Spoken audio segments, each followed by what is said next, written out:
మొత్తం చూస్తారు. ఉందా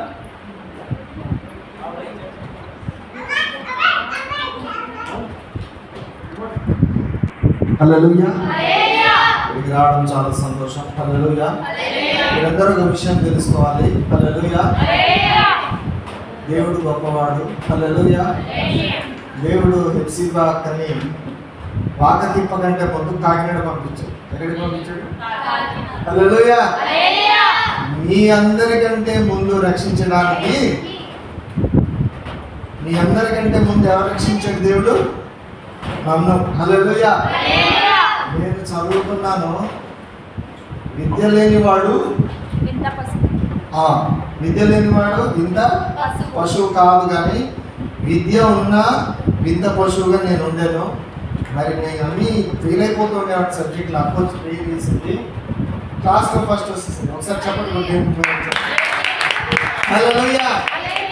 ఈ పరీక్షల్లో క్లాస్లో ఫస్ట్ కాదు, కానీ ఒక దెబ్బతో ఆ ప్రేయర్కి నేను ఎక్కడ వెళ్ళిపడ్డానంటే ప్రేయర్ పవర్లో వెళ్ళిపడ్డాను. ప్రేయర్ పవర్లో. హల్లెలూయా. ప్రేయర్ పవర్లో రక్షణ కొరకు నేను వెళ్ళాను. 40 రోజులు ఉపవాసం చేశాను. మరి చదువుకున్నాను. సేవ చేయమన్నాను. హల్లెలూయా. సేవ చేసి 8 సంవత్సరాల తర్వాత టీచర్ జాబ్ వచ్చింది. ఏం చేయాలి? ₹1,00,000 జీతం, కారు, ఆశలు, కోరికలు, శరీరానికి మంచి పెట్ట కోరికలు ఉంటాయి కదా. ఇక నేను వెళ్ళలేదు ఉద్యోగానికి. హల్లెలూయా. నన్ను రాజమండ్రి అప్పుడు సామన్నారు రాజమండ్రి పెట్టాడు. అప్పుడు మా అక్క ఆడపిల్ల కదా, ఇక్కడ సేవ చేయడానికి. అలా చేసి అలా అయిన తర్వాత పెళ్ళి అయింది. ఇప్పుడుకో హల్లెలూయా. పిల్ల దొరికింది, పెళ్ళైన తర్వాత కూతురు పుట్టింది. హల్లెలూయా. వందపాలేదా? ఎంత బాగుంటుంది ఇక కూతురు పుడితే. అందరు కూతురు పుడితే, బాబు ఇదేం కూతురు రా బాబు, ఈ కట్నాలు ఎక్కడ చేయను, చీరలు ఎక్కడ కొనను, అల్లుడికి మంచం సామాను, మళ్ళీ పురుగు పోయడానికి వస్తుందని బాధపడతారు కదా. నేను కూతురు పుడితే ₹2,00,000 పెట్టి పుట్టినరోజు పెట్టి. హల్లెలూయా. ఇక అది ఆదివారం వచ్చిందని నీకు పిలవలేదు. సామాన్లు కూడా రాలేదు. నేను రానన్నాడు. ఆదివారం రాడు కదా. హల్లెలూయా. అయితే మరి కూతురు పుట్టాక చర్చ్ కూడా దేవుడు విజయవాడ పక్కన రోజు వెళ్ళి ఇచ్చాడు. హల్లెలూయా.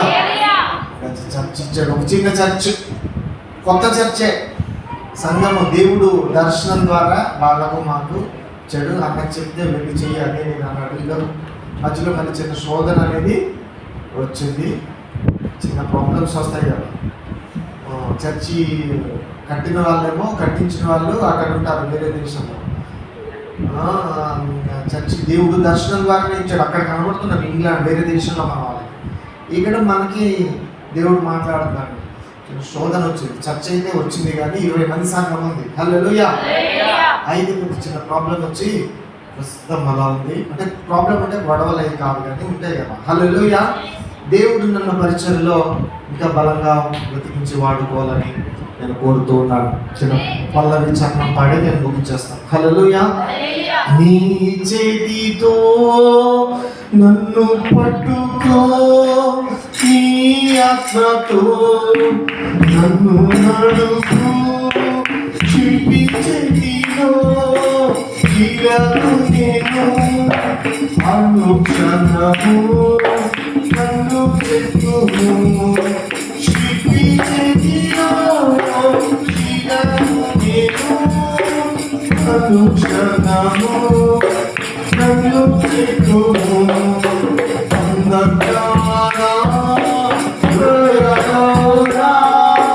సంచరించిన భయము లేదు,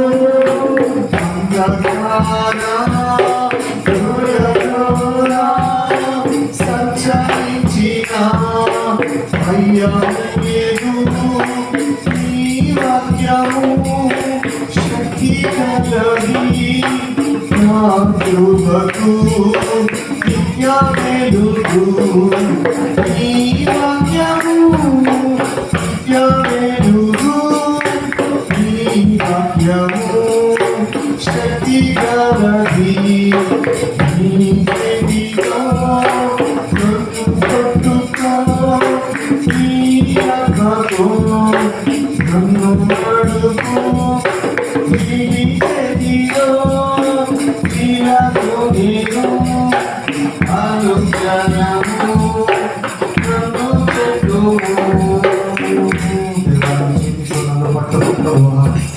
నాకు నేనుగా నేను నిలబడలేను ప్రభువా, దయచేసి కనికరించండి తండ్రి. నన్ను పట్టుకోనండి ప్రభువా, నీ ఆత్మతో నడిపించండి ప్రభువా. ఈ లోకం అనేది ఒక అంధకారలోయ ప్రభువా. అయ్యా యేసు ప్రభువా, నీ వాక్యంలో శక్తి ఉన్నది తండ్రి. నేను వెళ్ళే మార్గంలో, నేను చేసే ఉద్యోగంలో, నా కుటుంబ జీవితంలో వెలుగు కలుగును గాక, చీకటి తొలగిపోవును గాక. అయ్యా యేసు ప్రభువా, నీ మందిరానికి, నీ వాక్యంలోనికి, యేసు నామములోనికి, అపోస్తుల బోధలోనికి, సేవకుని దగ్గరికి ప్రభువా మీరు నడిపించినందుకు వందనాలు. మీరు మాట్లాడితే జీవితాలు మారుతాయి ప్రభువా. మీరు మాట్లాడితే బలహీనమైన మేము బలపరచబడతాం ప్రభువా. మీరు మాట్లాడితే మేము బ్రతుకుతాం ప్రభువా. మీరు లేకపోతే మేము బ్రతకలేము ప్రభువా. మీరు వస్తే ప్రభు మేము ఆశీర్వదించబడతాము తండ్రి. మీరు వస్తే మా ప్రతి బలహీనతలు పోతాయి ప్రభువా. మీరు వస్తే మా యొక్క సంకటములు పోతాయి ప్రభువా. మమ్మల్ని మరుగుపరిచి ప్రభు మీరు మాట్లాడి మేము పొందమని యేసుక్రీస్తు నామములో ప్రార్థించి ఉన్నాము. ఆమేన్. హల్లెలూయా. దేవునికి వందనాలు. దైవ సేవకులు మరి పీటర్ బ్రదర్ గారికి వందనాలు, మరి కుమారునికి కుమార్తెకు వందనాలు. హల్లెలూయా. సంఘం అందరికీ, చిన్న వారి మొదలుకొని పెద్ద వారందరికీ కూడా నేను వందనాలు తెలియజేస్తూ ఉన్నాను. హల్లెలూయా. రెండవ రాజుల గ్రంథము అందరూ పరిశుద్ధ గ్రంథాలను తిరుగుతాము. రెండవ రాజుల గ్రంథము 20వ అధ్యాయము 5వ వచనము. ఒకసారి అందరం చదువుతాం. ఎవరైనా నీవు తిరిగి నా ప్రజలకు అధిపతి అయిన హిజ్కియా యొద్దకు పోయి అతనితో ఇట్లను, నీ పితరుడైన దావీదునకు దేవుడగు యెహోవా నీకు సెలవిచ్చినదేమనగా, నీవు కన్నీళ్లు విడుచుట చూచి తిని నీ ప్రార్థన నేను అంగీకరించి ఉన్నాను. నేను నిన్ను బాగు చేసేదను. హల్లెలూయా. హల్లెలూయా. కొన్ని వేల సంవత్సరాల క్రితం ఇశ్రాయేలు దేశంలో ఒక రాజుతో దేవుడు సెలవిచ్చినటువంటి వాగ్దానం ఏంటంటే, నేను నిన్ను బాగు చేసేదను. హల్లెలూయా. ఈ దేవుని మందిరంలో ఉన్న నీతో దేవుడు ఏమని మాట్లాడుతూ ఉన్నాడంటే, నీ జీవితాన్ని నేను బాగు చేయాలని అనుకుంటున్నాను. హల్లెలూయా.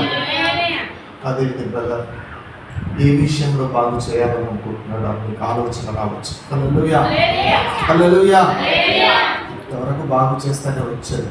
ఇంకా దేవుడు నిన్ను పరిశీలించినప్పుడు, దేవుడు నేను చూసినప్పుడు, నీ భర్తను చూసినప్పుడు బాగోలేని పరిస్థితి ఇంకా ఏదో ఒకటి నీలో ఉందని దేవుడు మాట్లాడుతూ ఉన్నాడు. పరిశుద్ధురాలు అయినప్పటికీ, నువ్వు దేవుని అభిషేకమును పొందుకున్నప్పటికీ, దేవుని మందిరానికి వచ్చినప్పటికీ, నీతిగా యథార్థంగా ఉన్నప్పటికీ, ఏదో ఒక పరిస్థితుల్లో బాగా లేదని బాగా పరిశీలించాడంట. ఎవరు? దేవుడు. నిన్ను, నీ అంతరంగాన్ని, నీ మనస్సును, నీ కుటుంబాన్ని, నీ భర్తను, నీ ఉద్యోగాన్ని, నీ పంటలను, పశువులను, నీకు కలిగే అన్ని పరిస్థితులను క్షణం కూడా నేను చూసిన తర్వాత దేవుడు అంటున్నాడు, నేను నిన్ను బాగు చేసేదను. హల్లెలూయా. హల్లెలూయా. అయితే నేను బాగానే ఉన్నాను కదా, 2 పూటలు కాదు 3 పూటలు తింటున్నాను, వారానికి ఒక్కసారి చికెన్ కాదు ఎక్కువ సార్లు తింటున్నాను, కావలసినంత డబ్బు ఉంది అని మనం అనుకుంటున్నాం. కానీ నీవు ఏదో ఒక విషయంలో, హల్లెలూయా, ఏదో ఒక విషయంలో బాగాలేదని, అన్ని విషయాలు బాగాలేదు అని కాదు, అన్ని బాగానే ఉన్నాయి కానీ ఏదో ఒక ఏ విషయంలో బాగు చేస్తావు ప్రభు అని దేవుడిని అడిగినట్లయితే, మొట్టమొదటి విషయం ఏంటంటే, మరణకరమైన రోగము నుండి నిన్ను, నీ కుటుంబాన్ని, దేవుడు సంఘాన్ని బాగు చేస్తాడు. హల్లెలూయా. అయ్యో, నేను బ్రతికే ఉన్నాను కదా పాస్టర్, మళ్ళీ నాకు మరణకరమైన రోగం అంటావంటే ఏంటంటే, చూడండి ఎక్కడుందంటే దేవుని వాక్యంలో చూడండి. ఇదే 2వ రాజుల గ్రంథము 20వ అధ్యాయము 1వ వచనంలో ఈ విధంగా వ్రాయబడి ఉంది. ఒకసారి చదవండి. ఆ దినములలో హిజ్కియాకు మరణకరమైన రోగం కలుగగా ఆమోసు కుమారుడును ప్రవక్తయునైన యెషయా అతని యొద్దకు వచ్చి, నీవు మరణమవుచున్నావు, బ్రతుకవు గనుక నీవు నీ ఇల్లు చక్క పెట్టుకోమని యెహోవా సెలవిచ్చుచున్నాడని చెప్పగా చాలు. హల్లెలూయా. ఆ రోజుల్లో అంట హిజ్కియా రాజు అంటక ఏం రోగం పట్టిందంట? మరణకరమైన రోగం.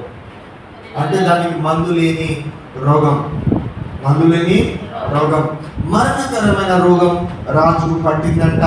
మంచం పట్టి అతను చావు బ్రతుకుల్లో ఉన్నాడంట. మనం రోజులు లెక్క పెడతాం కదా, ఇంకా 2-3 రోజుల్లో చచ్చిపోవచ్చు అంచనా కూడా వేసేస్తాం కొంతమందిని చూస్తున్నాం కదా. హల్లెలూయా. మనకు చాలా విశేషమైన జ్ఞానం మీకుంది, చాలా అనుభవాలు ఉంటాయి. మనిషి చచ్చిపోయే ముందు కూడా మీరు చెప్పేస్తారు. నేనైతే ఒక వ్యక్తికి చనిపోతాడు అనుకున్నాను, వాడు 3 నెలలు చనిపోయాడు, 3-4 నెలలు. అంటే మనిషిని చూసి అనుకున్నా, కండిషన్ చూసి. చూడండి, ఈ రాజు కూడా మంచం పట్టి ఇక రేపో మాపో అన్న పరిస్థితుల్లో ఉన్నాడంట. ఈ పరిస్థితుల్లో, చనిపోయే పరిస్థితుల్లో రోగంతో. ఏం రోగం అంటే ఇతనికి దేశంలో అందరికంటే ఎక్కువ అభిషేకం ఎవరికి ఉంటుంది?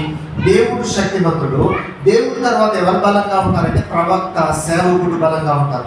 ప్రవక్త, సేవకుడు తర్వాత ఇంకెవరు బలంగా ఉంటారంటే రాజు. రాజు తర్వాత ఎవరు బలంగా ఉంటారంటే నువ్వే బలంగా ఉంటారు. హల్లెలూయా. ఏం బలం మనదంటే శరీర బలం కాదు కానీ ఆత్మ బలం. హల్లెలూయా. బంధు బలం కాదు, కులం అనే బలం కాదు, ధనం అనే బలం కాదు కానీ ఆత్మ బలం. హల్లెలూయా. హల్లెలూయా. ఆత్మ చేత బ్రతుకుతున్న వారము మనం. దేని చేత బ్రతుకుతున్న వారము? ఆత్మ చేత బ్రతుకుతున్న వారం. ఈ రాజుకు అన్ని బలాలు ఉన్నాయి కానీ తన ప్రాణం పోయేటట్టు ఉందంట. మంచం పట్టి రేపో మాపో అన్నట్టున్నగా అక్కడికి ఒక ప్రవక్త వెళ్ళాడు. హల్లెలూయా. ఈ ప్రవక్త అయినా యేషయ్యా ప్రవక్త. ఏం ప్రవక్త? చెప్పండి. ఏం ప్రవక్త? యేషయ్యా ప్రవక్త. హల్లెలూయా. ఏం ప్రవక్త బ్రదర్? యేషయ్యా ప్రవక్త వచ్చి అంటున్నాడు, నీకు స్వస్థత అన్నాడా? ఏమన్నాడు? దేవుడు నిన్ను బాగు చేస్తాడు అన్నాడా? నీవు చావవు, బ్రతుకుతావు అన్నాడా? ఏమన్నాడు ప్రవక్త? ప్రవచనం ఎలా ఉంది అక్కడ? ఈ ప్రవక్త ఎలా వచ్చాడు? దేవుడే పంపించాడు. పంపించినప్పుడు వచ్చి ఏమంటాడంటే, దేవుడు పంపించినప్పుడు, రాజా నీవు బ్రతుకవు, నీవింకా బ్రతుకుతావు అన్నాడా? లేదు, బ్రతుకవు గనుక నీ ఇంటిని చక్కబెట్టుకోవాలి. హల్లెలూయా. హల్లెలూయా. దేవుడు అంటున్నాడు, నీ ఇంటిని నువ్వు చక్కబెట్టుమని అంటాడు. ఇల్లు పరిస్థితి బాగాలేదట. ఏం బాగాలేదట? భర్త ఏం చేస్తాడో తెలియదు, భార్య వంటగదిలో ఏం చేస్తుందో తెలియదు. ఇద్దరు ఒకే ఇంట్లో ఉంటారు కానీ ఒకరికి కిలోమీటర్ దూరంలో ఉన్నట్టు ఉంటారు. ఎవరు ఏం చేస్తున్నారో తెలియదు. అందరూ ఫోన్లలో ఉంటున్నారు, పనుల్లో ఉంటున్నారు. ఒకరు ఆరోగ్యంగా ఉంటే ఒకరు ఆరోగ్యంగా ఉండట్లేదు. ఒకరు ప్రార్థనలో ఉంటే ఒకరు సినిమాలో ఉంటున్నారు. ఒకరు ఆత్మీయంగా బలంగా ఉంటే ఒకరేమో ఎక్కడో ఉంటున్నారు. ఇంటిని చక్కబెట్టుకో అన్నాడు. నువ్వు బ్రతకవు, ఈ బ్రతికేది కొన్ని రోజులే. ఈ కొన్ని రోజుల్లోనే నువ్వు ఇంటిని చక్కబెట్టుకో, బాగు చేసుకో అంటే ఈయనేం చేశాడు? ఈయన మరీ ముదురు హిజ్కియా. హల్లెలూయా. ఇంటిని చక్కబెట్టడం కాదు కానీ గోడ తట్టు తిరిగాడు. ముందు ఏం చక్కబెట్టుకున్నాడు? గోడ తట్టు తిరిగి, ప్రభువా అమ్ముడు ప్రార్థన చేయట్లేదు ఇంకా. హల్లెలూయా. మీరు ఎప్పుడేం చేశారా? హల్లెలూయా. చేసే ఉంటారు. ఏడ్చారా? నాకంటే ఎక్కువ ఏడుపు వస్తుంది లేడీస్. హల్లెలూయా. ప్రభువా నేను యథార్థవంతుణ్ణి, అమ్మో నువ్వు నన్ను ఒక్కసారి జ్ఞాపకం చేసుకో బాబోయ్. వీడు చాలా గట్టివాడు. చచ్చిపోతావురా బాబా అన్నాడు ప్రవక్త వచ్చి. దేవుడు చెప్పాడు, నువ్వు బ్రతకవు, చచ్చిపోతావు అంటే వాడి గుండె పగలాలి. కానీ వీడు చాలా గట్టివాడు బాబోయ్. ఆఖరి నిమిషంలో కూడా సాగు ఒప్పుకోడు. ప్రభువా నేను యథార్థవంతుడిని అంటున్నాడు. నీతిగా భక్తిగా జీవించాను ప్రభువా, వెనుకరించు అని ఏడుపు మొదలెట్టాడు. హల్లెలూయా. జ్ఞాపకం చేసుకో, జ్ఞాపకం చేసుకో, జ్ఞాపకం చేసుకో అని ప్రార్థనలు ఏమైపోయాడు అని బెలూన్ ఊదినప్పుడు పెద్దవాడైపోయాడా చిన్నవాడైపోయాడా? ఎలా అయిపోయాడు? పుడుగా ఊదితే షార్టెడ్ అవుతుంది. అంత అయ్యాడా? ప్రభువా అని తనను తాను తగ్గించుకున్నాడా లేదా? సింహాసనం. హల్లెలూయా. హల్లెలూయా. తగ్గించుకొని ఏడుతూ రాజు ఏడుతాడు రాజు. ఆడు ఏడువాడేమో కన్నీళ్ళు రాదు వాడికి. వాడు కన్ను చూస్తేనే కంటి చూపుకి సంపేస్తాడు. హల్లెలూయా. కన్నెర్ర చేసి అంకురుడు అయిపోతాడు. అంత పౌరుషం, అంత పట్టుదల, రోషం ఉంటుంది వాడికి. వాడు గుండెలు మాత్రం ఏడ్చి ప్రార్థన చేస్తే అప్పుడు ఇచ్చాడు దేవుడు ఈ వాగ్దానం ఏంటంటే, నేను నిన్ను బాగు చేస్తున్నాను. నువ్వు ఒప్పుకున్నా ఒప్పుకోకపోయినా నీ కుటుంబాన్ని, నీ బట్టలు, నీ డబ్బును, నీ దేహాన్ని తినివేసే పురుగు రోగం అని దేవుడు మాట్లాడుతున్నాడు. ఏంటంట మనిషి చావుకు కారణమైనది రోగం. మనిషి చావుకు కారణమైనది ఏంటంట రోగం. రోగం నిన్ను తినేస్తుందంట, నీ డబ్బు తినేస్తుందంట, నువ్వు లేవలేవంట, నడవలేవంట, పరిగెట్టలేవంట, మోకాళ్ళు వేయలేవంట. ఏదో ఒక రోగం, ఏదో ఒక రోగం మన కుటుంబాల్లో ఎవరికో ఒకరికి. నువ్వు బాగుంటే నీ భర్త బాగోడు, నీ భర్త బాగుంటే పిల్లలు, వాళ్ళు బాగుంటే ఎవరో ఒకరు ఇబ్బందితో ఉన్నారు. దేవుడు అంటున్నాడు ఆ రోగం అంట. హల్లెలూయా, హల్లెలూయా. ఈ దేవుని మందిరములో దేవుడు బాగు చేస్తాడట. ఎక్కడ పడితే అక్కడ చేయడు. ఎక్కడ బాగు చేస్తాడట? హాస్పిటల్లో బాగా ఉంది రోగాలు, దేవుని చర్చిలో, మందిరంలో దేవుడు బాగు చేస్తాడు. హల్లెలూయా, హల్లెలూయా, హల్లెలూయా. శారీరక రోగమైన, మానసిక రోగమైన దేవుడు ఏం చేస్తాడు? హల్లెలూయా. రోగం ఉంటుంది కానీ నువ్వు 40 ఏళ్ళు బతుకుతావు. ఆమె చెప్పండి కొట్టండి. షుగర్ వచ్చిన వాళ్ళు 30 ఏళ్ళు బ్రతకడం నేను చూసి చెప్పండి కొట్టండి. వెనకాలలో ఇలా ఉన్నారు. బీపీలు ఉన్న వాళ్ళు 25 ఏళ్ళు బ్రతికారు, చప్పట్లు కొట్టండి. ఎవరు షుగర్ వచ్చినా చావట్లేదు, చప్పట్లు కొట్టండి అమ్మా. బీపీ వచ్చిన 25 ఏళ్ళు బతుకుతూనే ఉన్నారు. హల్లెలూయా, హల్లెలూయా. ఇక బలమవుతుంది. నేను 13 హల్లెలూయా 13 ఏళ్ళు సేవ చేశాను. ఏం సేవ చేశాను? బ్రేక్ అవుట్ ట్రైనింగ్ ఎలా ఉంటుంది తెలుసా? బట్టలు బండ కొట్టినట్టు ఉంటుంది, పప్పు రుద్దినట్టే ఉంటుంది. కారం ఈ కంచడం కాదు, రోజుతో పటాపట తెచ్చేవాళ్ళు కదా. అమ్మ బాబాయ్ భలే నేర్పించాడంట. సామాన్యం 13 ఏళ్ళు అయిన తర్వాత నాకు ఇప్పుడు రోగమే వచ్చింది. ఏం రోగం? పంచదార రోగం. ఏం రోగం? షుగర్. ఏమొచ్చింది? వచ్చింది. నేను అనుకుని చచ్చిపోతాను బాబు అనుకుంటున్నాను. సేవ చేయను, 10 కిలోమీటర్లు దాటాను బాబోయ్. నేను ఆ షుగర్ వచ్చినప్పుడు ఏం చేసింది అనుకున్నారు? నాకు తింటే పడేది కాదు, తినకపోతే కళ్ళు తిరిగిపోయేవాడు. గట్టిగా తింటే అరగడం కాదు, 4 రోజులు మోషన్స్. ఒక్క అరగంట తినకపోతే పడిపోయాడు. నేను పలసపడి పైన కొబ్బరికాయ పడుతుంది అనమాట. అంత బలహీనుడైపోయినయ్యా. అప్పుడు నేను షుగర్ ఏమో కానీ నేను కింద అయిపోయాను. అందరికి షుగర్ షుగర్ షుగర్, నాకు షుగర్ బాబోయ్ బాబోయ్ నాకు షుగర్ అని చెప్పుకునేవాడు. హల్లెలూయా.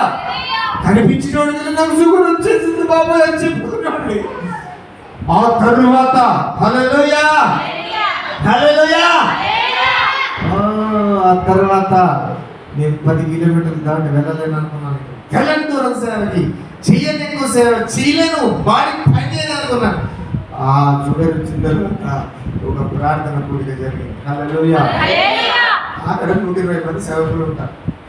ఆ 120 మందిలో నన్ను పిలిచి హల్లెలూయా నీకోసం ప్రార్థన చేస్తాం, నీ మీద నూనె చల్లుతాం అన్నట్టు ఒక ఆయన వచ్చి హల్లెలూయా, హల్లెలూయా అనోలే. హల్లెలూయా. ప్రార్థన చేస్తే ఆ రోజు నుండి ఈ రోజుకి 5 సంవత్సరాల 6 సంవత్సరాల షుగర్ టెస్ట్ నేను చెయ్యలేదు. హల్లెలూయా చెప్పండి కొట్టండి. ఇంకా కళ్ళు తిప్పుడు లేదు. తింటే తింటే మందు తాగిన మత్తు పట్టట్లేదు. షుగర్ వచ్చిన మత్తు పట్టేటో అలా అయిపోతారు. ఏది గుర్తుండదు. కాళ్ళు నొప్పులు, ఎముకల నొప్పులు, అన్ని నొప్పులు ఉంటాయి. మత్తు వస్తుంది, కళ్ళు కనబడవు. తినకపోతే కళ్ళు తిరిగి పడిపోవడమో లేదు.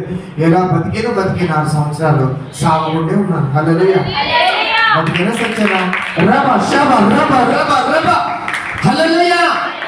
దేవుడు గొప్పవాడు. హల్లెలూయా. మనకు ఉన్న రోగాల కంటే దేవుడు గొప్పవాడు. రోగపు శక్తి కంటే దేవుని శక్తి గొప్పది. మరణం కంటే జీవము గొప్పది. కరువు కంటే ఆశీర్వాదాలు బలమైనవి. పాపము కంటే యేసు రక్తం బలమైనది. సాతాను కంటే యేసు నామం బలమైనది. నీ బంధువుల కంటే దేవుని మందిరమే గొప్పదే. నీ ఇంట్లో సంవత్సరం ఉన్న దేవుని మందిరం ఒక గంట ఉండడం శ్రేష్టం. నువ్వు ఆలస్యమైపోయిందంటే కుదరదు, చెంప చెల్లిమంటది. దేవుడు కొడతాడు, నేను కాదు. హల్లెలూయా. మరి అలా ఉంటది. హల్లెలూయా. అంత ఆయింట్మెంట్ రాసినట్టు ఉండదు. దేవుడు చెంపలో ఏం చేస్తాడు? మాట వినకపోతే బెత్తం మాడతాడు. మీకు తెలియదు. చెప్పిన మాట మీకు ఎక్స్ట్రా చేశారనుకో, దెయ్యాలకి దేవుడే చెప్పాడా చెప్పడా? యోగుకి చెప్పాడా లేదా? కానీ మీకు ఎవ్వరికి అలా అప్పచెప్పలేదు. నేను చాలా మంచిగా. హల్లెలూయా. హల్లెలూయా. ఇప్పుడు రోగం అయిపోయింది, ఇంకో 2 ఉన్నాయి, నేను చెప్పాలి. హల్లెలూయా. హల్లెలూయా. వాక్యం గట్టిగా చెప్పుకోవాలి. ఆ వాక్యంలో హెచ్చరిక ఉండాలి, గద్దింపు ఉండాలి, ప్రేమ ఉండాలి, గాయాలు కట్టే ఆదరణ ఉండాలి. సంతోషం అంటే సినిమా హాలిక్ కాదు, అసలైన సంతోషం ఎక్కడ ఉంది? దేవుని మందిరంలో ఎలా ఉండాలి? ఎడుతూ ఉండాలా?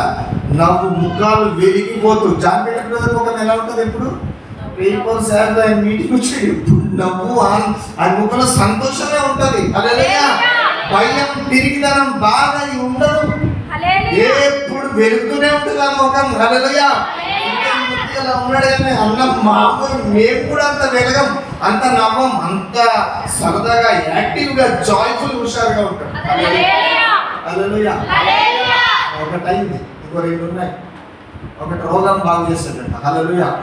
నాకు షుగర్, నీకు ఏదుందో. హల్లెలూయా. జలుబు ఉందో, దగ్గుందో, గుండెలో తడతడ అవుతుందో, రక్తం పైకి కిందికి అవుతుందో, లేకపోతే అన్నీ బాగుండి ఎముకల్లో నొప్పి ఉందో, లేకపోతే తలలో గిరగిర నొప్పి వస్తుందో, రాత్రి వేళ నిద్ర పట్టట్లేదో, ఎముకలు వెన్నులు అరిగిపోతున్నాయేమో, పనులన్నీ చేసి చేసి నీ శక్తి అంతా సరిపోవట్లేదేమో, అవన్నీ దేవుడు ఏమంటున్నాడు? బాగు చేస్తాను, బాగు చేస్తాను, బాగు చేస్తాను ఈరోజు. హల్లెలూయా. ఎన్నో రోజులు ఈ మందిరంలో బాగు చేసిన దేవుడు ఈ రోజు ఈ మందిరంలో ఇప్పుడు ప్రతి ఒక్కరిని బాగు చేయబోతున్నాడు. సౌండ్ పైకి కిందికి అవుతుంది, అలే ఉంచు. హల్లెలూయా. పైకి కిందికి అవుతుంది. నాకు రివైవల్ స్పీకర్ నేను పైకి అవుతుంది, కిందికి అవుతుంది, పైకి అవుతుంది, కింది అవుతుంది. దడేలు పట్టేది స్లోగా అవుతుంది. నీకు కలుపుకున్నావు అనుకో, అది కాపీగా ఇక్కడ రాగదు. హల్లెలూయా. పట్టించినా, మైక్ తీసేసినా దానికి ఎలా ఉంటుందంటే అది గడేలు మనం కొట్టినట్టు మైక్ లాగేసుకున్నా అలాగే ఉంటుంది. హల్లెలూయా. హల్లెలూయా. ఒకటే, ఇంకో 2 ఉన్నాయి, చెప్దామా వద్దా? హల్లెలూయా. ఓపిక ఉందా? వింటారా? హల్లెలూయా. హల్లెలూయా. ఇంకొక 2 విషయాలు ఉన్నాయి, చూడండి. రెండవ విషయం ఏంటంటే మారని మొదటిది ఏంటంటే మరణకరమైన రోగం. అసలు మరణం అనేది ఎప్పుడు వచ్చిందంటే భూలోకానికి పాపం వచ్చిన తర్వాతనే మరణం వచ్చింది. మరణకరమైన రోగాలు ఊరికే రాలేదు.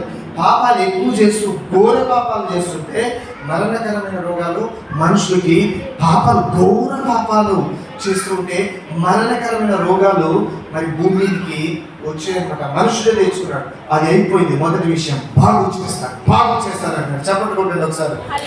బాగు చేస్తారు. థ్యాంక్ యూ జీసస్ అనండి ఒకసారి. Thank you Jesus. హల్లెలూయా. రెండో విషయం ఏంటంటే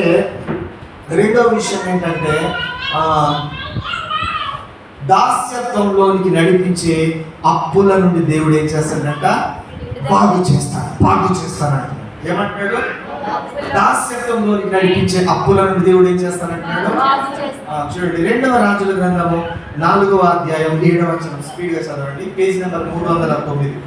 అదే 2వ రాజుల గ్రంథమే 4వ అధ్యాయం 7వ వచనం. ఆమె దైవజనుడైన అతని యొద్దకు వచ్చి ఓకే సంగతి తెలియచెప్పగా, నీవు పోయి ఆ నూనెను అమ్మి నీ అప్పు తీర్చి మిగిలిన దానితో నీవును నీ పిల్లలను బ్రతుకులని ఆమెతో చెప్పాను. హల్లెలూయా. రెండవ విషయం ఏంటంటే దాస్యత్వంలోకి నడిపించే అప్పుల నుండి ఏం చేస్తాడంట? బాగు చేస్తాడు. హల్లెలూయా. బాగు చేస్తాడు. అమ్మా చూడు, బాగు చేస్తారంటాడు యేసు ప్రభు. హల్లెలూయా. అప్పులతో నీకు బాధలో ఉన్నమాట. హల్లెలూయా. హల్లెలూయా. ఏమంటాడు దేవుడు? బాగు చేస్తాడు. చూడండి అని వాగ్దానం చేస్తున్నాడు. దేవుడు చెప్తే జరుగుతుందా జరగదా? మనుషుడు చెప్తే జరగవచ్చు జరగకపోవచ్చు, కానీ దేవుడు చెప్తున్నారు. హల్లెలూయా. దేవుడి మాట నెరవేరుతుంది. దేవుని బట్టి మనల్ని బట్టి కాదు. ఇక్కడ ఒక స్త్రీ ఉంది. ఈమె ఎవరంటే ఈయన భర్త ఒక ప్రవక్త దగ్గర ఒక సేవకుడుగా పనిచేశాడు. హల్లెలూయా. ఏం ప్రవక్త దగ్గర? ఎలీషా ప్రవక్త దగ్గర. ఏం ప్రవక్త దగ్గర? ఎలీషా ప్రవక్త దగ్గర. హల్లెలూయా. ఎలీషా ప్రవక్త దగ్గర సేవకుడిగా పనిచేసాడు అనమాట. పనిచేసి బాగా అప్పులు చేశాడు. అప్పులు కుటుంబ అవసరాల నిమిత్తం అప్పులు చేశాడు. అప్పులు చేసి మరి తీర్చలేకపోయాడు. కానీ సడన్గా చచ్చిపోయాడు. మధ్య వయసులోనే చచ్చిపోయాడు. ఏమో దేవుడికి ఎక్కువ ఇష్టమైందేమో. ఏమైందేమో? ఇష్టమైంది తీసేసుకున్నాడు దేవుడు. తీసేసుకుంటే ఈమె ఏమైందంటే భర్త లేడు, భర్త చనిపోయాడు. ఈమెకి ఇద్దరు కొడుకులు ఉన్నారు. ఈమెకి బయట ఏం తెలీదు, పని చేయడం తెలీదు, డబ్బు సంపాదించడం అస్సలు తెలీదు, పుట్టింటి నుండి ఈ మూట తెచ్చుకోవడం అసలే తెలీదు. ఈమెకి ఏం తెలీదు. వంట భర్త తెస్తే వండడం పెట్టడం తప్ప ఏం తెలీదు. గొర్రె లాంటి వ్యక్తి.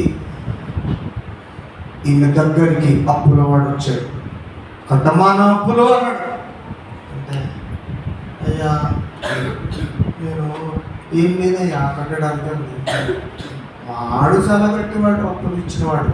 నీ భర్త చాలా సంవత్సరాలు కట్టలేదు, నువ్వు చాలా అప్పు పెరిగిపోతుంది, నువ్వు కూడా కట్టట్లేదు, కట్టడానికి ఆస్తి కూడా నీ దగ్గర లేదంటున్నావు కదా.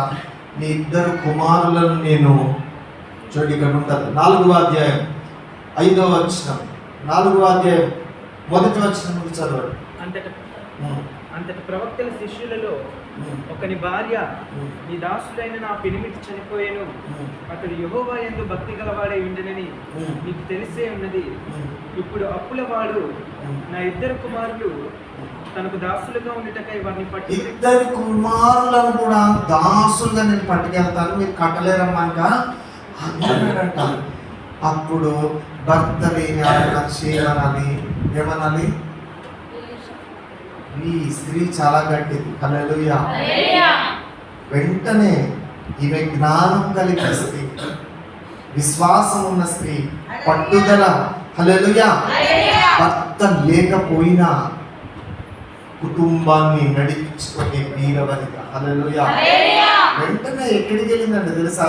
భర్త ఎక్కడ శిష్యుడుగా సేవ చేశాడో వెంటనే ఎలీషా ప్రవక్త దగ్గరికి వెళ్ళింది. హల్లెలూయా. హల్లెలూయా. వెళ్ళి ఏమంటుందంటే, ఎలీషా ప్రవక్త దగ్గరికి వెళ్ళి మరి చూడండి దైవజనుడా, మరి నా భర్త మీ దగ్గర మరి సేవకుడుగా ఉన్నాడు అని. ఎటువంటి వాడు మీకు తెలుసు కదా, చాలా భయభక్తులు గలవాడు. ఆయన అప్పు చేశారు, అప్పులు తీర్చలేదు, చనిపోయారు. అప్పుల వాడు వచ్చి ఇద్దరు కుమారులను కూడా తీసుకుని వెళ్తానన్నారండి అని మొర్ర పెట్టుకుందంట. హల్లెలూయా. హల్లెలూయా. నీవు మొర్ర పెడితే నీ కుటుంబం బాగుపడిపోతుందంట. హల్లెలూయా. ఏమవుతుందట? నీవు మొర్ర పెట్టి ప్రార్థన చేసే యేసు నామములో నీ కుటుంబంలో ఉన్న పరిస్థితులను దేవుడు బాగు చేస్తాడంట. హల్లెలూయా. ఈమె పెట్టిన మొర్ర ద్వారా కుటుంబాన్ని దేవుడు బాగు చేస్తాడు. హల్లెలూయా. మరి చూడండి, ఈమె మొర్ర పెట్టిందంట, అమ్మ నీ ఇంట్లో ఏముందమ్మా అని అడిగాడంట ప్రవక్త. హల్లెలూయా. ఏముందమ్మా అంటే, నా ఇంట్లో ఒక నూనె కుండ తప్ప ఇంకా ఏమీ లేదంట. ఇల్లు అయితే ఉంది కానీ ఇంట్లో, నీ పరిస్థితి కూడా అంతే. ఇల్లు అయితే ఉంది కానీ ఇంట్లో ఏది వచ్చినా రోజు అయిపోతుంది, హాస్పిటల్కి అయిపోతుంది, ఏది కొనుక్కోవడానికి సరిగ్గా ఉండట్లేదు. ఆశీర్వాదం కొద్దిగా ఉంటుంది, మరి కొద్దిగా మన పరిస్థితులు అలాగే ఉన్నాయి. మరి అలాగా చెప్పినప్పుడు మా ప్రవక్త అంటున్నాడు, నువ్వు ఇరుగు పొరుగు వారి దగ్గరికి వెళ్ళి కుండలన్నీ ఎరువు తెచ్చుకొని ఇంట్లో లోపల పెట్టి కుండలు తలుపు మూసి నూనె పోయమన్నాడు. హల్లెలూయా, హల్లెలూయా. పురుషుడు లేకపోయినా ఈమె చేస్తానని కుండలన్నీ తెచ్చుకున్నది. హల్లెలూయా. అంటే దేవుని వాక్య ప్రకారం నడుచుకున్నది. హల్లెలూయా. మార్పు కావాలని అప్పులు వాడు వచ్చినప్పుడు ఇవ్వను. అమ్మో 9 నెలలు వాడినకు 9 నెలలు మోసాను, ఒళ్ళో పెట్టుకున్నాను, అల్లారు ముద్దుగా పెంచుకున్నాను, భర్త లేకపోయినా వదులుకోను అన్నట్టుగా, బాబోయ్ నా పిల్లలు లేకపోతే నేను ఉండలేను అన్నట్టుగా దేవుడి దగ్గరికి వెళ్ళిపోయింది. హల్లెలూయా. అడిగినప్పుడంట దేవుని వాక్య ప్రకారం చేసిందంట. దేవుని మీరు కూడా మీ సేవకులు ఇక్కడ చెప్పినట్లుగా ఆ వాక్య ప్రకారం మీరు ఆదివారం ఎప్పుడు బోధ చేస్తే ఆ బోధ ప్రకారం చేస్తే మీకు ఏమొస్తాయి? ఇక్కడ అన్న బోధ చెప్పినప్పుడు ఆ బోధకి ఎవరైతే గౌరవించి ఇంట్లో చేస్తారో ఖచ్చితంగా వాళ్ళ ఇంట్లో ఆశీర్వాదాలు ఎలా ఉంటాయి? హల్లెలూయా. ఇక్కడ అన్న చెప్పింది విని ఇంటికి వెళ్ళాక సినిమా చూస్తే ఆశీర్వాదాలన్నీ పక్షి ఎగిరిపోయినట్టు రెక్కలు కట్టుకొని పైకి వెళ్ళిపోతాయి. పని చేస్తారు కానీ డబ్బులు ఉండవు, కష్టం ఎక్కువ ఉంటుంది, ఫలితము తక్కువ ఉంటుంది, అంతా తిరగబడిపోతుంది. పిల్లలు మీ మాట వింటారు, దేవుడి మాట మీరు వింటారు కదా, మీ మాట పిల్లలు ముళ్ళైపోతారు. ఎలా అయిపోతారు? భర్తేమో ఇంకొక మరి వాడొక పెద్ద బల్లేమైపోతారు, ముళ్ళే కాదు. ముందు మీరు ఎవరి మాట వినండి? మొగుళ్ళతో మీరు మొగుడు కంటే ఎక్కువైపోతున్నారా తక్కువైపోతున్నారా? మొగుడు కంటే పెద్దగా సినిమాలు. హల్లెలూయా. కొంతమంది ఆడలు మొగుడు కంటే పొడుగున్నారు, నోర్మి అంటున్నారు, సాసిస్తున్నారు. హల్లెలూయా. నువ్వు భర్తతో ఎలా ఉండాలి? కొద్దిగా తగ్గి ఉంటే మీరు ఏమొస్తారు? బాగుంటారు. భర్త కన్నా ఎక్కువైపోయారనుకో ఏమవుతారు? అక్షకి ఎదుగుతుంది. హల్లెలూయా. అది కూడా వాక్యం వినడానికి వచ్చిందిలే, ఏమనకండి. మేక వింటుంది కదా, కుక్క వచ్చిన వినేది, దానికి కూడా ఆశీర్వాదాలు కావాలేమో, దెయ్యాలు పడ్డాయేమో పోతాయి. హల్లెలూయా. ఈమె ఏం చేస్తుందంటే నూనె పోసింది. ఏం పోసింది? పోసి కుండలన్నీ నిండిపోయాయి. హల్లెలూయా. నీ ఇంటిలో ఉన్న కుండలన్నీ నిండును గాక. అమ్మ దాన్ని బయటికి తీసుకెళ్ళి కట్టే. హల్లెలూయా. అంటే వదులు. హల్లెలూయా. అందరు చూడండి, మేకలు వస్తాయి. మేకలు వచ్చినా మీరు నమ్మకూడదు. దేవుడు మాట్లాడేటప్పుడు ఆటలు మేక వచ్చి దిక్కు రాదు, కాన్సన్ట్రేషన్ పక్కకి వెళ్ళకూడదు. హల్లెలూయా. కుండలను నింపిందా లేదా? నాకు భర్త లేదు, మా ఇంట్లో చావైందందా, నేను పెంచలేనందా, నింపింది. ఎంత భర్త లేనప్పుడు ఉన్న ఆశీర్వాదం, భర్త బతికినప్పుడు కూడా ఇంత ఆశీర్వాదము లేదు. కుండల నిండా లేదు. లేకే కదా అప్పు తెచ్చాడు భర్త. ఉంటే తెస్తాడు అప్పులు ఎందుకు తెచ్చాడు? చీరలు కొనడానికి, డ్రెస్సులు కొనడానికి, పిల్లలకి ఏమేమి చేశాడు మరి జలసనేం చేయలేదు, అవసరానికే తిండికి తెచ్చాడు. అప్పుడు కూడా ఇంత నిండుగా లేదు కొండ. హల్లెలూయా. గతంలో మీకు లేని ఆశీర్వాదం ఈ రోజు రాబోతుంది. హల్లెలూయా. మీ బ్యాంకులో డబ్బులు పడబోతూ ఉన్నాయి, మీ పంటలు సమృద్ధిగా పండబోతూ ఉన్నాయి. హల్లెలూయా. మీ పరిస్థితులు నిండబోతూ ఉన్నాయి. 1000 రూపాయలు 200 అవ్వబోతూ ఉంది.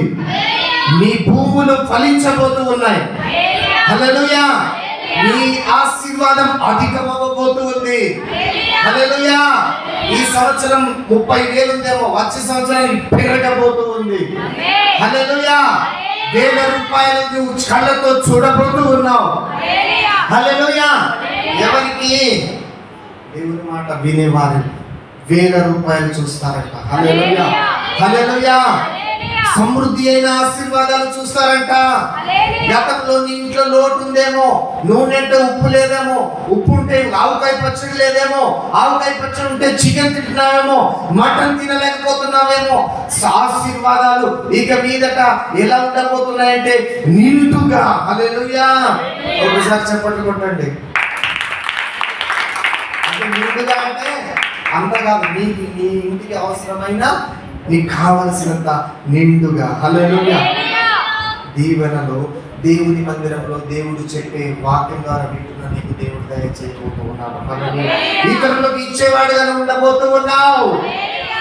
హల్లెలూయా. నీ గుప్పిళ్ళు విప్పేవిగా ఉండబోతున్నావు. నువ్వు కానుక వేస్తే 1000 రూపాయలు వేయబోతూ ఉన్నావు. హల్లెలూయా. నేను 18 సంవత్సరాలు సేవ చేశాను. అమ్మో, నా భార్య నాకు పిచ్చెక్కిస్తాను. 18 ఏళ్ళు సేవ చేశాను. హల్లెలూయా. హల్లెలూయా. నేను నాకు వచ్చిందంటే ఇప్పుడు నాకు వచ్చిన కాలంలో ఏం చేస్తాను, దాసి మూట కట్టి మన చెప్పాడు కదా, ఒరిస్సా, ఛత్తీస్గఢ్ అన్ని తిరుగుంటాను. తిరుగుడే ఇంకా నేను. హల్లెలూయా. వెళ్తూ ఉంటాను మారుమూల ప్రాంతాలు, ఆ ఏజెన్సీలు. అక్కడ కానుకలు ఉండవు. ఏముండవు? కానుక ఉండను. ఎందుకంటే వాళ్ళకి డబ్బులు పేదోళ్ళు వాళ్ళకి ఇస్తారు. వాళ్ళకి ఉంటే ఇస్తారు. వాళ్ళంతా కూడా వాళ్ళకి కూలి పని ఉండదు, డబ్బులు ఉండవు, బియ్యం ఇస్తారు. అదేంత ఆమె డబ్బులు ఉండవు. ఇక నేను ఇవన్నీ పెట్రోల్ వేసుకొని అటు మన భద్రాచలం వెళ్ళాను, అంతకుముందు అరకు వెళ్ళాను. ఇవన్నీ ఈ డబ్బులన్నీ పోగేసి వేసుకొని వెళ్ళి హల్లెలూయా.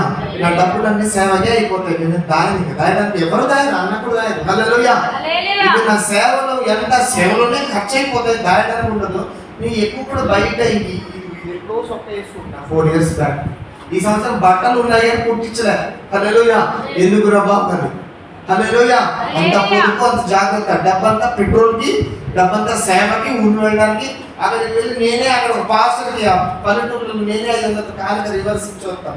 అక్కడ 20 మంది సంఘం ఉంటే పేదలు ఉంటారు. వారం కానుక అక్కడ 30 రూపాయలు వస్తుంది సేవకుడు. మరి అక్కడ నేనే ఒక 500 కానుక ఇచ్చి నా సేవ అలా ఉంటుంది, కష్టంగా ఉంటుంది. హల్లెలూయా. మధ్యలో పులులు వస్తుంటాయి, గురగేదలు వస్తుంటాయి. ఒకసారి కొండసీలో వచ్చింది నన్ను వినడానికి సేవ పెడుతుంటే. మరి దూరానికి సేవ వెస్ట్ బెంగాల్ వెళ్తాను. హల్లెలూయా. ఛత్తీస్గఢ్ అడవి ప్రాంతం, నక్సలైట్ ప్రాంతం, మరి తిరిగి వస్తాను రాను అలాంటి ప్రాంతం. మరి అలా నేను మరి కానుక నేను ఇతరులకు ఎక్కువ సహాయం చేయలేను. నా డబ్బంతా సేవకు పోతుంది, ఇక నేనేం సహాయం చేస్తాను. హల్లెలూయా. మరి మా ఆవిడ నాకు పెళ్ళైంది 3 ఏళ్ళు. నేను ఎక్కువగా కానుకలు ఎవరికి సాయం చేయలేను, ఆఫరింగ్లు అంతగా పెట్టలేను. నాకంతా ఇలా అయిపోతూ ఉంటుంది అన్నమాట. మా ఆవిడ నాకు పెళ్ళయింది. హల్లెలూయా. మా ఆవిడ బాబోయ్ ఇది మొన్నే వచ్చింది కదా, ఇప్పుడిప్పుడే సేవ నేర్చుకుంటుంది ఏంటి అనుకుంటున్నానంటే మా ఆవిడ నాకు మించిపోయింది. హల్లెలూయా. ఆడ మనిషి అనుకున్నాం కానీ అగ్గిపుల్ల వేసేటట్టే ఉంది. హల్లెలూయా. హల్లెలూయా. అయ్యో బాబోయ్, ఆమె కానుక వేసిందంటే 5,000. ఎంత? నేను 500 వేయి అంటే వణికిపోతాను. 1000 రూపాయలు. హల్లెలూయా. 5,000. హల్లెలూయా. మనకి బంగారం ఉంటుందంటే పెట్టేస్తుంది, ఎక్కడో పెట్టేసి తెచ్చి 5,000 కానికేస్తుంది. లేకపోతే ఈ ఏదో మొన్న భద్రాచలం అంటే వచ్చింది, 2 ఇల్లులు కానిపోయి మరి 3,000 పెట్టి 1000 రూపాయలు. నేను షాక్ అయిపోతాను. 2 ఇల్లులు కాకపోతే నేనేమో సాయం చేయలేదు. ఆడ మనిషి నేను 18 ఏళ్ళు చేయలేదు. ఇది నాకు మామూలు విషయం కాదు. దేవుడు ఎవరిని వాడుకుంటాడు తెలియదు. ఆడోళ్ళంటే మామూలు విషయం కాదు. హల్లెలూయా. అమ్మ బాబాయ్ మా తల్లి వీళ్ళలో ఉంటుంది. హల్లెలూయా. అక్కడికి వచ్చింది 2 ఇల్లు కాకపోతే 1000 రూపాయలు పెట్టి గిన్నెలు కొన్నది.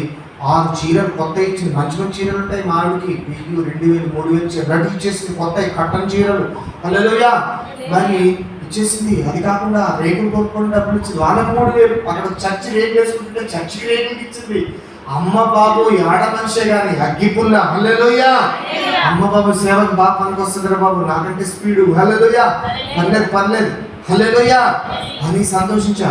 మన సేవకుల మీటింగ్ నేను 18 ఏళ్ళకి సేవలో ఉన్నాను. ఇప్పుడు ఎవరికి సేవకులకి నేను భోజనం పెట్టలేదు. అంటే మా ఊళ్ళో 2-3 మీటింగ్లో పెట్టాను. రాజపల్లి సేవకుల మీటింగ్ పెట్టలే. ఎస్తేనక చనిపోయింది. మరి సేవకులందరికీ మనం ఎస్తేనక చనిపోయిన మరి జ్ఞాపకార్థం జరిగింది కదా ఈ నెలలో. మరి ఆ సందర్భంగా అందరికీ భోజనం పెడదామని సామాన్యంగా ఫోన్ చేయించింది. నాకు చెయ్యి డబ్బులు ఎక్కడి బాబు అంటే నరగలి ఇంత స్థలంగా ఉంది. హల్లెలూయా. ఎక్కడో దాచి ఉంచింది బంగారం. నాకు తెలియదు ఆమె బంగారం ఎక్కడుందో తీస్తుందో. ఒకసారి ఇక్కడ నుండి ముగ్గులు తీస్తుంది, ఒకసారి మెడలో హారని తీసేస్తుంది, ఇవన్నీ తీస్తుంది, పెడతది ఎక్కడో. పద అంటది, చెప్పదు నాకు కూడా. ఒకసారి ఇది తీస్తుంది, చేతి తీస్తుంది, రింగులు తీస్తుంది, పెడతది. సేవకులకి భోజనం పెడతాం, దేవుని సేవకి ఇవ్వాలని.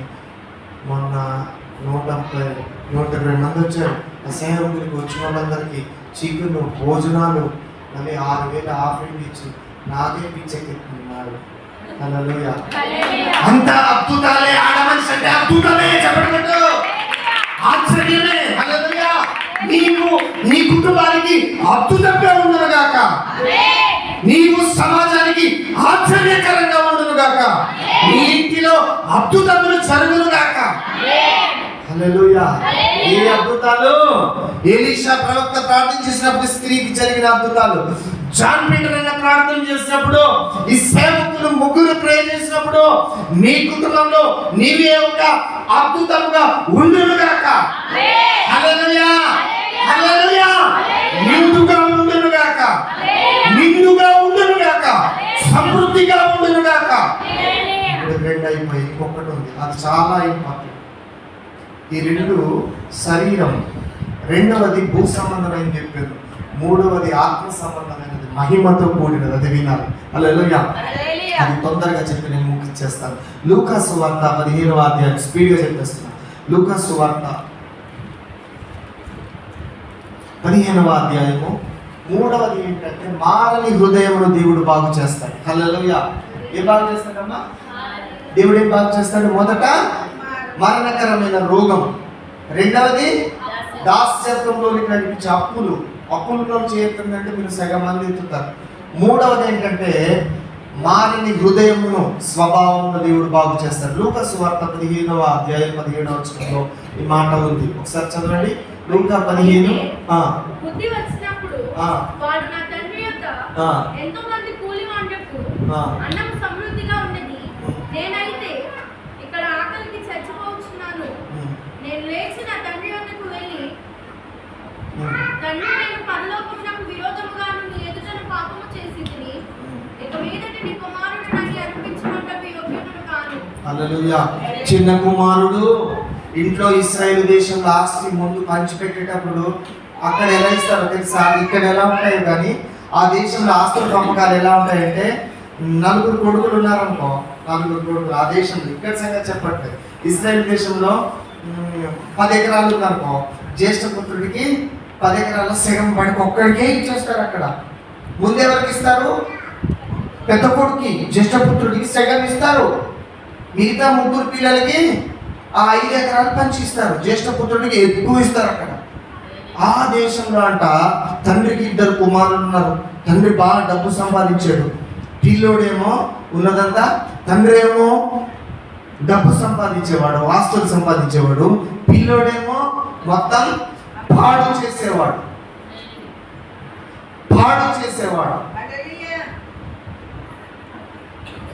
ఈ చిన్న కొడుకు ఆస్తి పంచిపెట్టేటప్పుడు తండ్రి ఇచ్చే వరకు ఆగలేదు. డబ్బు పిచ్చి పట్టింది వీడికి, ఆస్తులు పిచ్చి పట్టింది వీడికి, పట్టి తండ్రి ఇచ్చే వరకు ఆగలేకపోయాడు, అడిగేసాడు. ఇతనిలో దురాశ. మనం ఎందుకు బాగుపడట్లేదంటే మనలో ఏమున్నాయంట? దురాశ ఎక్కడ ఉంటుందో, దురాశ గర్భమవుతుందంట. దురాశ గర్భము ధరించి పాపము పరిపక్వమై మరణమును కనును అని దేవుని వాక్యంలో రాయబడింది.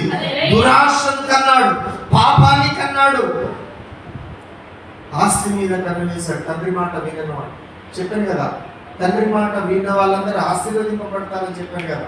సేవకుల ద్వారా వచ్చి దేవుని మాటను వినేవారు ఆశీర్వదింపబడతారని చెప్పాను కదా. వీడు ఆస్తిని అడిగితే తండ్రి ఏం చేశాడు? అడుగుంటే ఏం చేస్తాడు? ఇచ్చేసాడు. ఆస్తి అంతా పట్టుకొని దూరదర్శనం వెళ్ళాడు. దూరదర్శనం వెళ్ళి ఏం వ్యాపారం చేశాడు? మంచి వ్యాపారం చేశాడా? దుర్వ్యాపారం. మన డబ్బుని ఎవరు పాడు చేస్తున్నారు? మనమే. చాలా మంది దుర్వ్యాపారం చేస్తున్నారు, వడ్డీలు ఇస్తున్నారు, సిగరెట్లు అమ్ముతున్నారు, మందు అమ్ముతున్నారు. అలా పాడు చేశాడు. అంతా అయిపోయింది. బెల్లం ఎక్కడ ఉంటుందో అక్కడ చీమలు, స్నేహితులు వీళ్ళందరూ వచ్చి ఆస్తితో తినేశారు. ఒక రోజు అతనికి తినడానికి తిండి లేని వాడిగా మారిపోయాడు. హల్లెలూయా. ఉద్యోగం కావాలని వెళ్తే ఉద్యోగం కాదు కదా, పందుల మందలో పొట్టు వేసే ఉద్యోగం దొరికిందట. ఉద్యోగం అక్కడంత ఆస్తిపడు. ఇప్పుడు ఎక్కడ ఉన్నాడు? పందుల పొట్టులో ఉన్నాడు. పందుల పొట్టు ఇతనికి ఏం నేర్పింది? ఆకలి కరువు ఇతనికి ఏం నేర్పింది? తన తప్పును ఒప్పుకునేటట్టు చేస్తుంది. హల్లెలూయా. హల్లెలూయా, హల్లెలూయా. జీవితంలో పైకి రావాలంటే ఒక్క విషయంలోనే మనం ఒప్పించబడాలి. హల్లెలూయా. ఇప్పటికీ నేను మార్చుకుంటూనే ఉంటాను. ఇప్పటికీ ఈ సంవత్సరం 2 సార్లు నన్ను 40 రోజులు ఉపవాసం, పోయిన వారం 3 రోజులు ఉపవాసం ఉన్నాను. ఇప్పటికీ నేను అడుగుతాను, సేవ చేసి మీకు చెప్పినప్పటికీ నేను ఇంక నాలో ఏముంది, నేనేంటి నాకు చెప్పు. హల్లెలూయా. నేను వాక్యం మీకు చెప్తాను కదా, బయట కూడా తీసుకుంటాను. నాకేమైనా చెప్పారు అనుకో, నువ్వు ఎలా ఉన్నావు, మీరు ఉంటే మార్పు చేసుకో. హల్లెలూయా.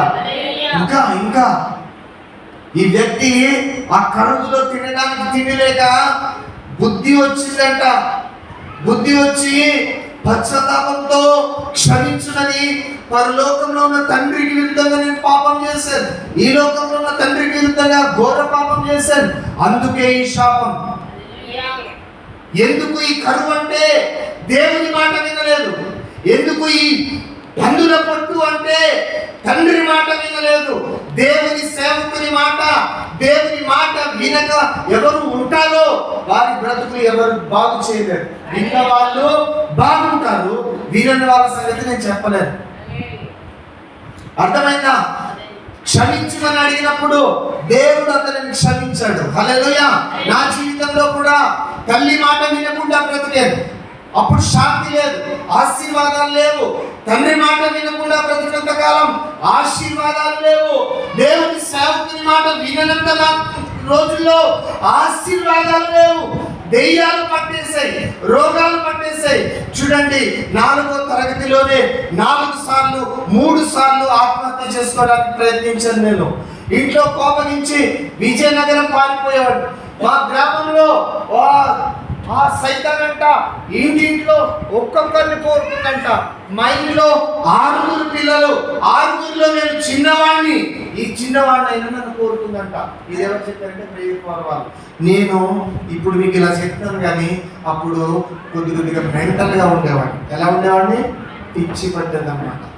ఏం మెంటల్ అంటే ఇంట్లో ఒక్కరోజు కూడా నేను ఇంటికి వెళ్తేనే మెంటల్ వచ్చేది. నేను మెంటల్ వచ్చి ఏం చేసేవాడిని అంటే నాన్న మీద కొట్టడానికి వెళ్ళేవాడిని, అమ్మతో గొడవ పడేవాడిని, అన్నను చంపాలని వెళ్ళేవాడిని, పెద్దనేని చంపడానికి వెళ్ళేవాడిని, రౌడీలా ఉండేవాడిని నేను. నాకు తెలియదు నాలో దెయ్యం ఉందని. ఇది ప్రేయర్ పవర్, అపోస్తలుల బోధలు బయటకు వచ్చింది. హల్లెలూయా. ఏది వచ్చినా విజయనగరం పారిపోయేవాడిని, భద్రాచలం పారిపోయింది. మెంటల్. ఇంట్లో రాత్రి వేళల్లో నడిచి వెళ్ళిపోయేవాడిని నేను. మీరా మంచి మనిషిని కాదు నేను. అడవిలోకి పారిపోయేవాడిని, దెయ్యాలు పట్టేసాయి. అలాంటి వ్యక్తిని సామాను ద్వారా దేవుడు బాగు చేశాడు. హల్లెలూయా. మనిషిగా చేశాడు. హల్లెలూయా. ఆ భయంకరమైన శాపాన్ని తొలగించాడు. హల్లెలూయా. కోపాన్ని తొలగించాడు. హల్లెలూయా. ఉగ్రుడను నేను. కొట్టడానికి వచ్చేవాడిని, గొడ్డలిని విసిరేవాడిని, రాయిని చంపడమే, రౌడీని. మా ఇంట్లో వాళ్ళందరూ వణికిపోయేవాళ్ళు. మా ఇంట్లో వాళ్ళకి అన్నీ ఉన్నాయి, డబ్బులు ఉన్నాయి, పేరు ఉంది.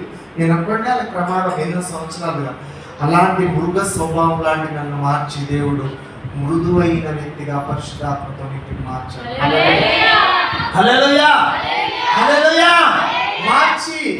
మార్చి మనస్సును మార్చి నా జీవితాన్ని బాగు చేసి పరిశుద్ధాత్మనిచ్చి, ఆ తర్వాత షుగర్ వచ్చిన తర్వాత సేవ చేయడం లేదు.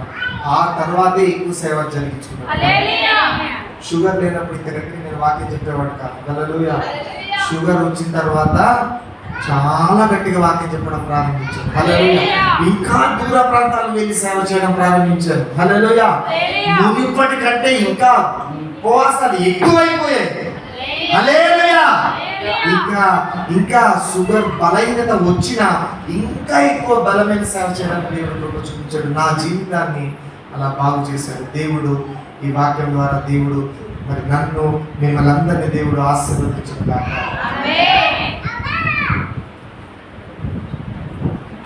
ఆమేన్.